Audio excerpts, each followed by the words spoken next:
Pinagpala pong hapon sa lahat at ngayon po ay magsimula po tayo na magbulay-bulay ng salita po ng Diyos. At ang tema ng ating pong mensahe sa hapong nga pong ito, piliin ang lugar ng kahirapan.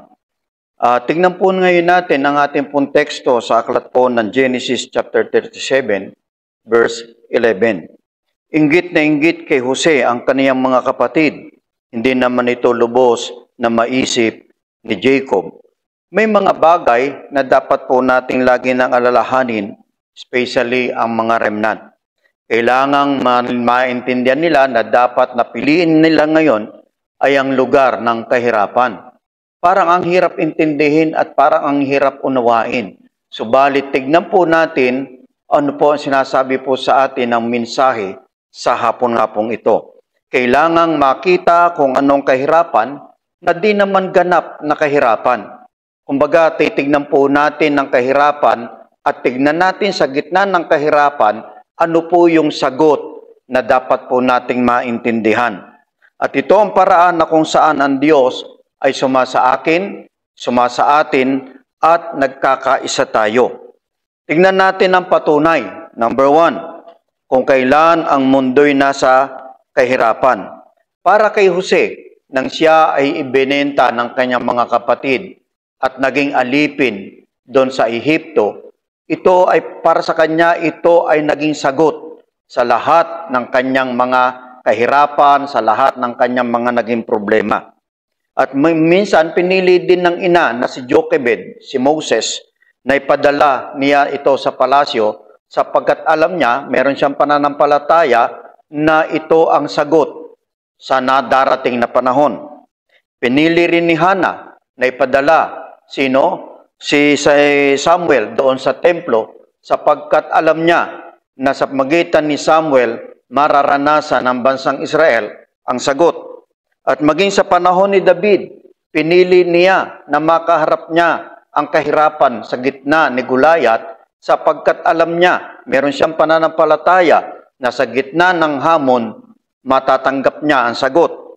At sa panahon din ni Daniel, pinili niya na maipakita ang patunay kaysa sa lugar ng Babylon na kung siya'y mananatili na nagtitiwala kay Yahweh, mayroong mangyayari at mayroong magaganap. Sapagkat nalaman ni Pablo na ang simbahan ay mawawala at ang mga Hudyo at naglalaho din, pinili niya ang pumunta lagi sa sinagoga upang manalangin, upang makipag-ugnayan at makipag-usap lagi sa Diyos. Kung titignan ngayon natin, alam din ng Diyos ang pagbibigay at panahon na dapat niyang ibigay sa mga kabataan sa susunod na panahon. At sila ang gagamitin ng Diyos sa kanilang panahon ng ginagawa at layunin ng Diyos na pagliligtas. Number 3, kapag ang 237 na lugar ay lalabas na nasa kahirapan, ang pagiging alipin ni Jose ay pagkakataon upang iligtas ang 237. Makita natin, mababasa rin natin sa panahon ni Jose, ano yung kahirapan na kanyang dinanas, ano yung mga pagsubok, ano yung mga hamon na kanya naranasan sa kanyang pagiging kabataan. Subalit hindi niya ito ininda, hindi niya ito tinignan, kundi ito ang nagbigay sa kanya ng lakas at tapang upang magpatuloy at sa dulo makikita po natin ang tanging sagot ng Diyos sapagkat siya ang pinili, siya ang hinirang ng Diyos upang maging gobernador ng bansang Ehipto. At sa habang kung tignan ngayon natin, pinili si Moses mula sa kay Paraon upang maranasan ng bansang Israel ang ganap na paglaya. Habang nasa kahirapan si Samuel, pinili niya mula sa Pilisteo ang maganap ang tinatawag na Mizpah movement. Nailigtas ni David ang isang lugar sa magitan ng pagtatago ng 1,000 mga propeta doon sa kuweba. At ang lahat ng kahirapan ay naranasan ng mga remnant papunta ng Babylonia. Sila, yung tatlong magkakaibigan, Subalit kung titignan po natin na natili at mayroon silang paninindigan, nagkakaroon sila ng pagkakaisa sa kanilang pananampalataya at sa pamamagitan ng tatlong magkakaibigang ito, naipakita nila sa bansang Babylonia na ang bansang Israel ay pinili ng Diyos. At sa ating panahon ngayon, makikita rin naman po natin ng simbahan na ipinapahayag ni Pablo ang misyon at pag-iibanghelyo. Hanggang sa panahon po natin ngayon, bakit kailangan po natin ng pagmimisyon? Bakit kailangan po natin ng pag-iibanghelyo? Bakit kailangan po natin ng pagpapatotoo kay Hesukristo? Anumang hirap, anumang mga bagay, persecutions nating nararanasan.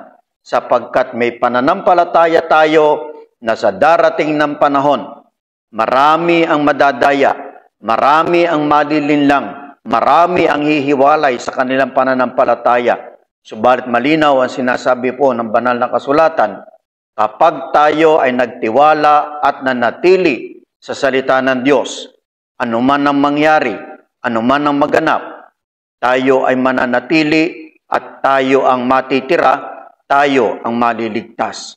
Kaya nga, mga kapatid sa Panginoon, sa abot ng inyong pandinig, maabot kayo ng tinig at mga sa pangungusap ng Diyos, ang naroroon ang tawag at panawagan ng banal na kasulatan, ang manatili hanggang wakas, ang siya pong maliligtas. Maraming pong salamat at nawa ang dalangin ng inyong abang lingkod, maranasan po natin ang pagiging malaya sa pamamagitan ng pangako at salita po ng Diyos. Tayo po'y manalangin, Amang Banal, Diyos na makapangyarihan nga po sa lahat, sa makapangyarihang pangalan ng ating Panginoong Jesucristo, at sa patnubay, pagtuturo at paggabay ng Banal na Espiritu. Dalangin nga po ng iyong abang lingkod, ang sino man na maaabot at makakarinig, Panginoon, ng iyong mga salita, magkaroon po sila ng isang malinaw na pananaw, malinaw na paninindigan, na maranasan nga po nila ang bagong buhay mula sa iyong makapangyarihang pangalan. Maranasan po nila ang bagong puso, bagong kaisipan, na tanging ang iyong mga salita, tanging ang iyong mga pangako, ang kanila pong sinasampalatayanan. Winawasa ko rin po sa hapong nga pong ito, ang anumang uri ng pandaraya at panlilinlang ng kadiliman, sampu na kapangyarihan nga po ni Satanas, na patuloy na maghahatid sa tao sa dulo ng kapahamakan. Maraming po salamat, Ama. Sa iyo muli ang lahat ng papuri, pasasalamat, pagsamba sa makapangyarihang pangalan ng ating Panginoong Jesus. Amen. God bless po.